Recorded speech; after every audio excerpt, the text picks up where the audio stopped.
Hey everybody, the Johnny Cage here, and welcome to another one of my casual speedruns of sorts. Today we're playing Arkista's Ring 1989 by the Sammy Corporation for the NES. Now, as I had mentioned in a couple of videos ago, I've been starting to get into kind of the speedrun scene a little bit. I don't have a video capture card, never have, that's why I've never done any streaming, although it has, been something that I've been thinking about more recently, kind of wanting to get into, but, I don't know, I don't really have the means right now. Kind of my setup that I have here doesn't really allow for it that much.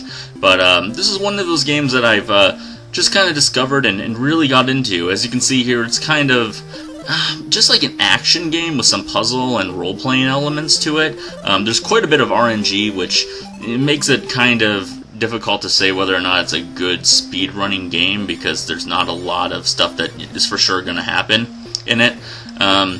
Notice me killing off these enemies and moving in certain strategic patterns, because this game is mostly based about killing enough enemies per level to spawn a trigger enemy, which will cause a key to appear. Once that key appears, you grab the key, and then you can find the exit. Normally, here you can see it's mostly guarded by those two steel doors. Somehow, a lot of times it will be a staircase. It's generally pretty obvious where it is. But it's all about knowing how many enemies you have to kill, or which one's the trigger enemy, and how to just go through the screen fastest without wasting too many motions, essentially. As you can see, the biggest RNG aspect of the game, down below to the left, you have my lives, and then underneath that you have the items that I have. Right now I got a couple flame rods, which is an insanely awesome weapon, just goes through all walls and does a ton of damage. You've got a little kind of well or cross, I don't know. That's kind of strange to have religious iconography in an NES game too, but yeah, there's a few stages with that. Instantly heals you. Normally you'd get a red potion, which will heal you as well. Also, as you can see there are some times where there will be hidden walls that just kind of, you just have to know that they're there by having watched people kind of speedrun this to figure it out, or figure it out yourself. I mean, there's probably some that people haven't even discovered, although they may not be of much use. So I started speedrunning this a couple months ago. I learned about it from the speedrunner Feasel, who I know from Awesome Games Done Quick and Summer Games Done Quick.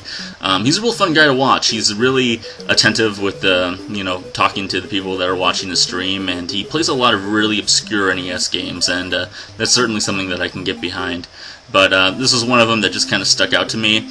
It's almost not a very fun game to play casually. You almost have to play this one with speedrunning in mind to really be able to enjoy it, I would say. And oh man, this level's a mess. This is a much easier level than I made it look there. But yeah, so you basically are going through the same 31 levels total, and you loop through the game 4 times. I've never gone through it more than once. I've just never seen the need to. Just felt unnecessary. I know it gets harder every single time, and there are some places towards the end of this where it is just brutal, and you really, you need to have the right items, or else you literally cannot beat the game. So even if you're playing casually, not just for speedrun purposes, but so that can be a real pain. You'll be having a really good run, and then, something will just prevent you from being able to finish it. Like the final boss, you pretty much need to have a flame rod to beat him. If you don't, you're kind of screwed. You might be able to beat him otherwise, but it's very, very tough. So you got to keep item management key. As you may have noticed, one of the items that you can pick up that isn't really a pick-upable item is an item which increases your item slots. As you can see now I have 7 of them. You can also pick up things like armor. You might notice the shield and the armor vest that I have there, as well as lives. And one thing that you can't see is a damage upgrade for your weapon. You can only see this on the status screen, which you get to by pressing select when you're on the stage number, that black screen.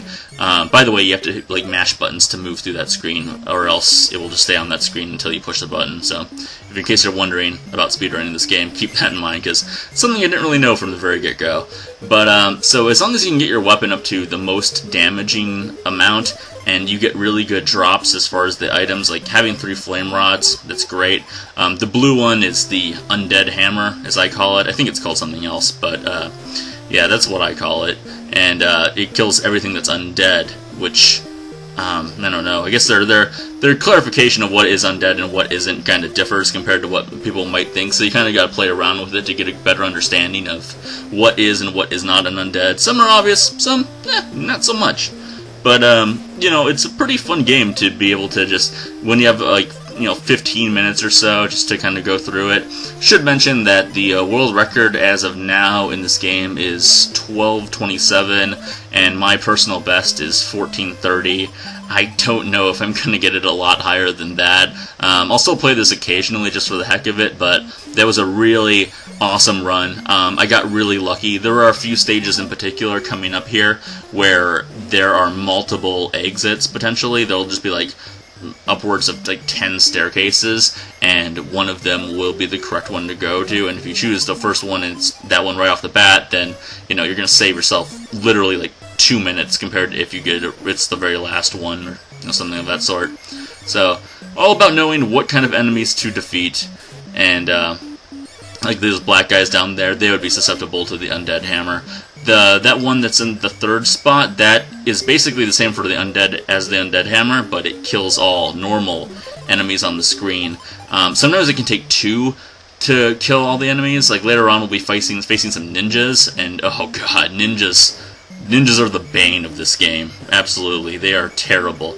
But as soon as we get to them, then I'll probably start just getting rid of those some items like that one. I forget what it's even called. Beats me, but as you can see, good levels for flame rods right here. But probably start ditching items I don't need, like undead hammers. Won't need those coming up here about halfway through the game. This is the first level with the boss, actually. So once I kill enough enemies, then boom, Mr. Chimera appears. I believe he's Chimera. You fight 4 boss enemies throughout the game. They're not super difficult. They just take a lot of hits and kill those guys off to get some instant item drops. Normally you can, when you kill an enemy with an item, they tend to drop an item like pretty much 100% of the time, I think. I don't think there's any exceptions to that. So it's all about keeping in mind what kind of enemies you're facing in item management, and that's basically what it boils down to. It's a really fun game. The cartridge is kind of expensive if you actually want it. I think it's going for around $20 right now, which is more than I would usually pay for a Nintendo game, but I do feel like I got my money's worth out of this one. I mean, I have games sitting on my shelf that I don't even know, put maybe half an hour into, that I paid like $10 for, just to have them. So, I mean, don't even get me started on my purchasing of Steam games. Oh my god. I bought, what did I get today? I think I got Payday the Heist. It was like $2, and it's supposed to be a really fun game, and I'm like, okay, fine, $2, and, but, oh well. There are definitely some more Steam games in the future, I think, because I really want to play some more of those. I've been playing a lot of Hotline Miami, so don't be surprised if you see some Hotline Miami going on in the near future. But anyhow, so back to this game. We're starting to get through the easier levels. There are points in the game where you can start to gauge how much damage you're doing and how well you're doing, like these blobs, for instance, here. If I were to take 2 hits to kill these guys at this point, it would probably be almost considering a reset at that point, because I just would be worried about getting my weapon damage up to where it needs to be.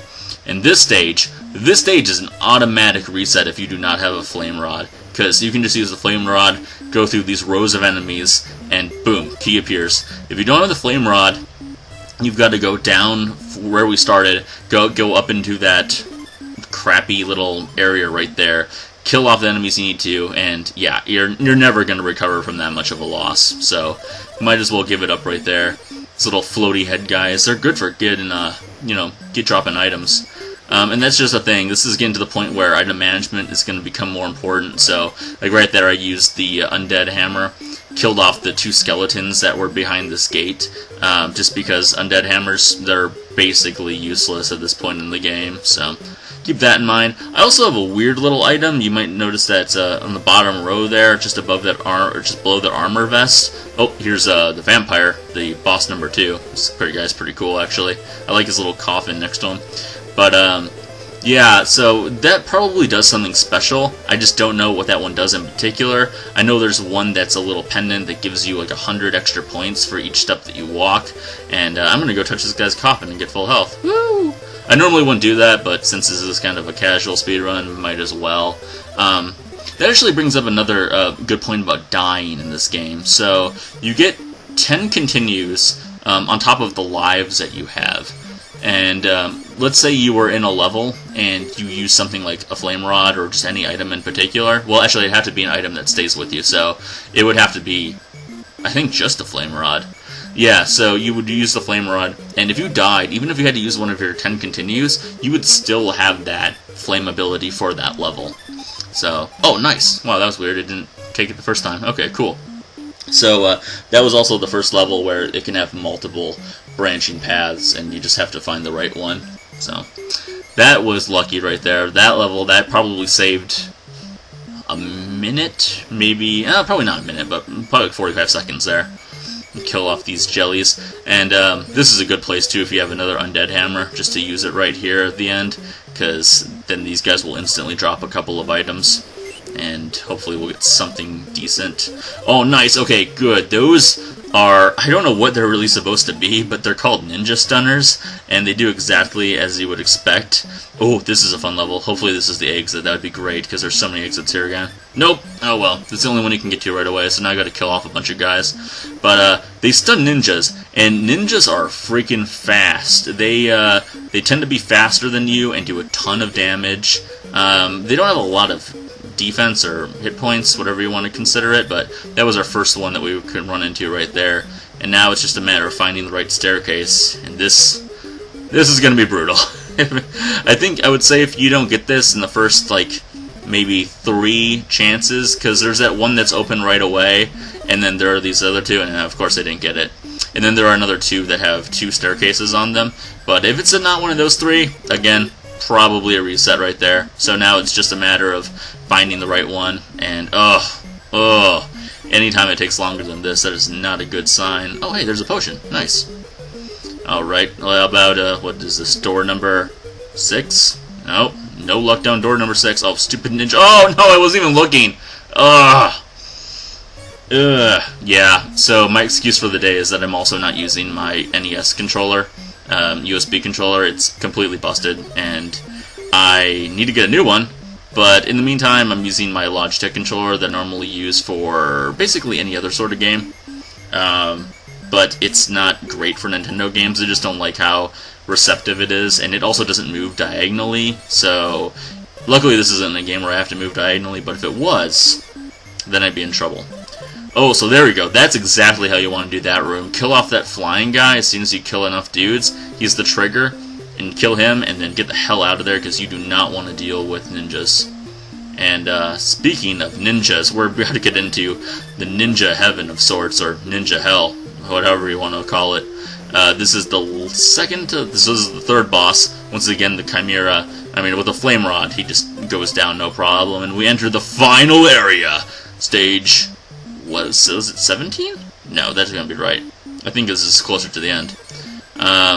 Kill some of these guys. This is also a great place to gauge how much damage your weapon is doing at this point, because if you're not killing these little, I don't know, viney things, those brown things that I just killed, in one shot, then you're probably also in trouble. Ninjas are a strange exception because they tend to have varying amounts of health, I found. I don't know why, but sometimes you'll just be sitting there and put like 10 shots into one before it will die, and some other times it will only take, I don't know if it ever takes only one, but just like 1 or 2. So, anything good here? Nope. I don't even know what that gave me. That's a shame. Hopefully it upgraded something useful.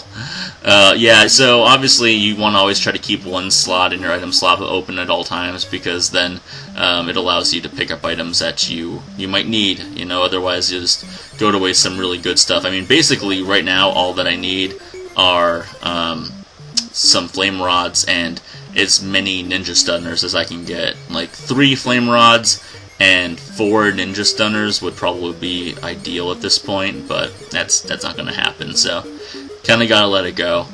And then right up here you have to fight the the Gray Ninja, who is the strongest ninja of them all. And he really is, it's no exaggeration. So, there's their ninja stunner. That's the first time we put it to use. Stuns the ninjas for about, I think, 10 seconds or so. I could be wrong about that. But, oh jeez, went the wrong way. Oh well. So, that wasn't terrible. Not great, but yeah, I gotta get that Gray Ninja out of there as fast as possible. And now we come down to just a really not fun last couple of levels here. Ninjas and ogres, and luckily it's not an unlimited number of ninjas, but it's definitely not a small amount either. And they do 2 damage to you, so keep that in mind. And I did not have time to push the stupid potion again. Oh well, I can live with that. Alright, let's see how we're doing on items. I'll get rid of the potion just because we're at full health now. Put on the flame rod, because that will take care of the ogres much more quickly now that... See, look at this guy! That guy took like 5 shots at least with the flame rod, too. It's supposed to be ridiculously powerful. Look at, like, mow down these ogres here. Jeez, I mean, that's... Yeah, if you don't have a flame rod here, another area where you're probably in trouble. And I need to get to this guy on the right. He's the trigger enemy. And grab the key. There is one of the crosses down below. No, I'm just gonna grab it just because it's casual. So give me a quick full health here as we go into easily the hardest, most annoying level that you can lose the game on, regardless of what you have in your inventory.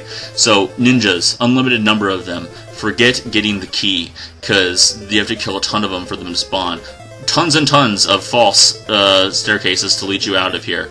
And it can be behind the door that requires the key. Yes, we found it! 3rd try. Nice. Alright, quickly throw on that last flame rod and give it to the evil emperor dude.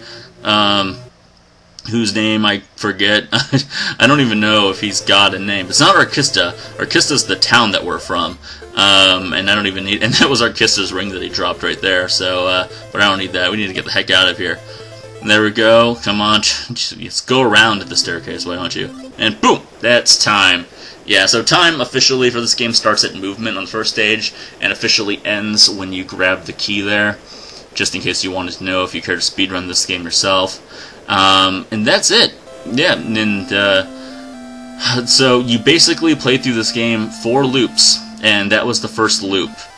And yeah, it's a really fun game. I highly suggest you give it a try.